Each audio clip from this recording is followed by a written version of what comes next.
That one probably won't make it, but that was scary.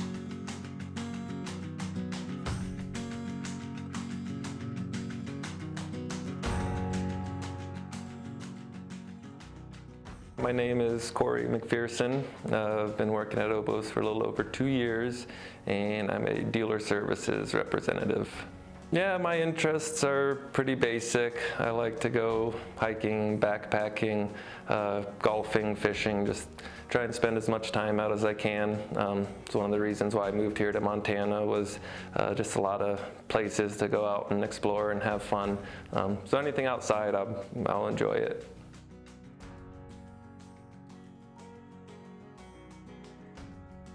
I've done the Appalachian Trail, the Pacific Crest Trail, and the Continental Divide Trail. And then the Lone Star Hiking Trail, which is a little known trail just north of Houston. It's about 100 miles, kind of cool for that close to a major city.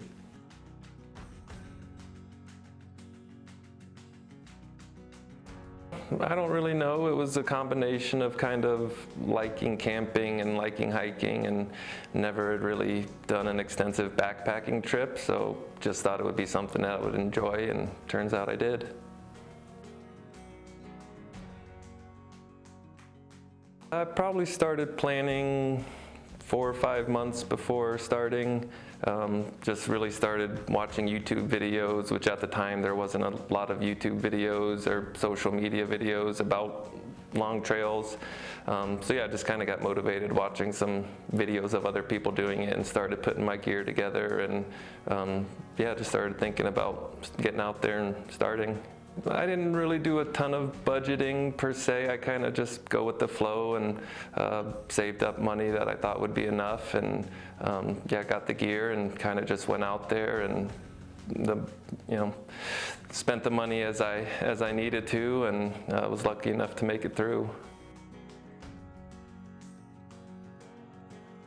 Again, I don't really remember how much cash I would have on me at any time, probably maybe $40, $50, just in case. You never know when you might need some cash or offer someone some money for a ride. When you're hitchhiking and people give you a ride into town, it's always nice to throw them a couple dollars. So yeah, I'd say $40, $50 probably. Mostly ATMs, yeah. I mean, you have to pay the fees every now and then, but yeah, again, cash wasn't something I used a ton, but if I needed to get some, I would just take some out of an ATM.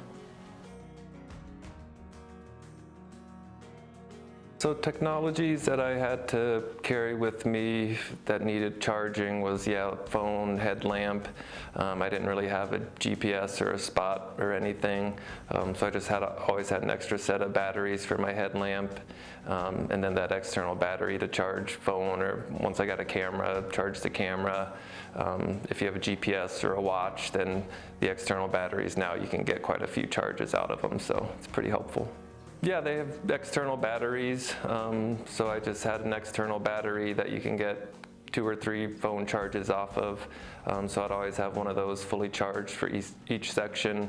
And then, especially on the Appalachian Trail, there's, pretty regular, you have options to go into a town or a place where you can charge your phone, but on the Continental Divide Trail, where you have longer stretches between towns or places you can charge, just having that external battery and trying to save it as much as possible. So things you carry with you that help you make sure you're on trail. I think it's always good and almost kind of stupid if you don't have a set of paper maps, just because technology can fail, and especially on the Continental Divide Trail, if you don't have your GPS or phone, then you pretty much are going to get lost because there's non-marked trails, cross-country travel. I actually had a situation where my phone did die about 50 miles from town, a lot of open travel, so luckily I had paper maps and a compass, and yeah, I kind of had to navigate about 50 miles with map and compass, which was some scary moments, but made it through and felt stronger on the end. So. Different people dropped me off, I guess, well, 2 people. The Appalachian Trail, I had my brother and a buddy drive me out to the trailhead, and then my brother Sean hiked with me for probably 3 days. before getting off, and then the Pacific Crest Trail and the Continental Divide Trail. My dad, who was recently retired, drove me out to the start of each one of those. So coordinating packages can be different for everyone. Like, you kind of set up a home base, and it could be a friend or a family member. My home base was basically my parents' house, and kind of just coordinated with them on packages and what I might need for a next section. If I needed new gear sent out, they would send that out to me.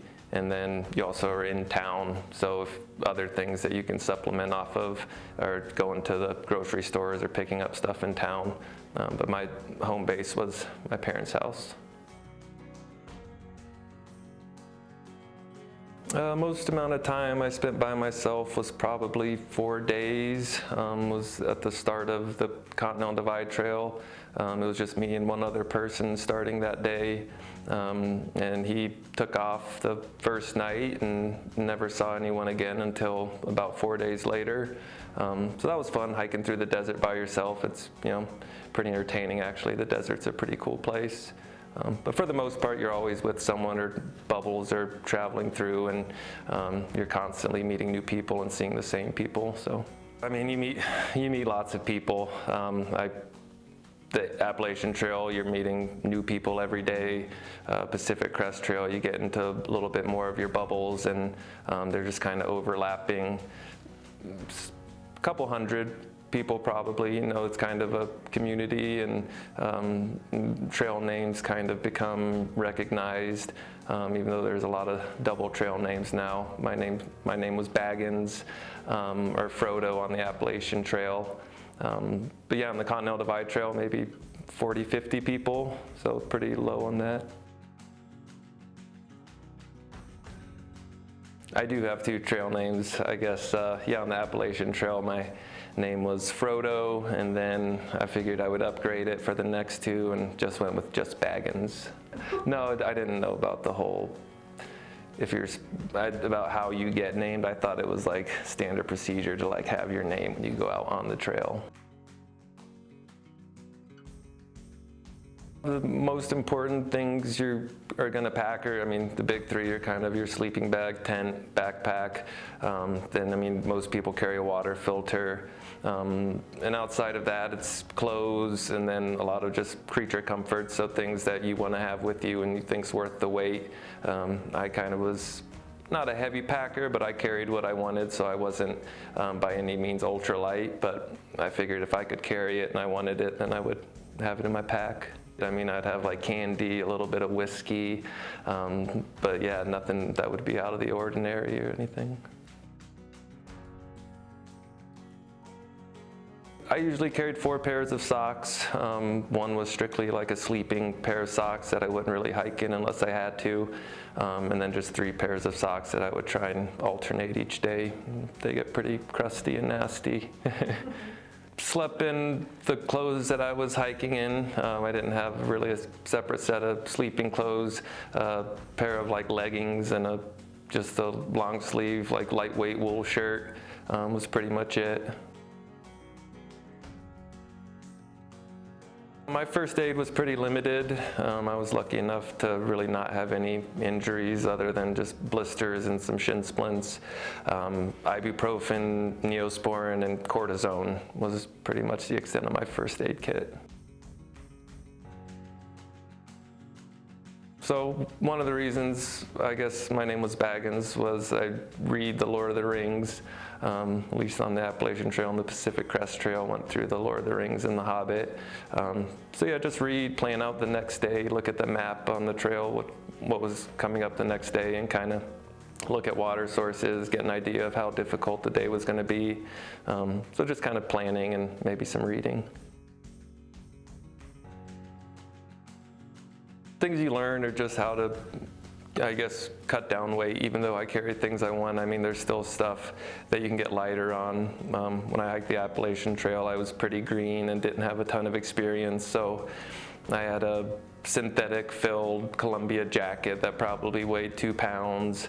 So I got rid of that and got a lightweight down puffy jacket. So, cut 2 pounds just on a jacket. So things like that, a little bit better planning on water sources and just meal prep and things like that. So just trying to get better where you can and make your time on the trail a little bit easier.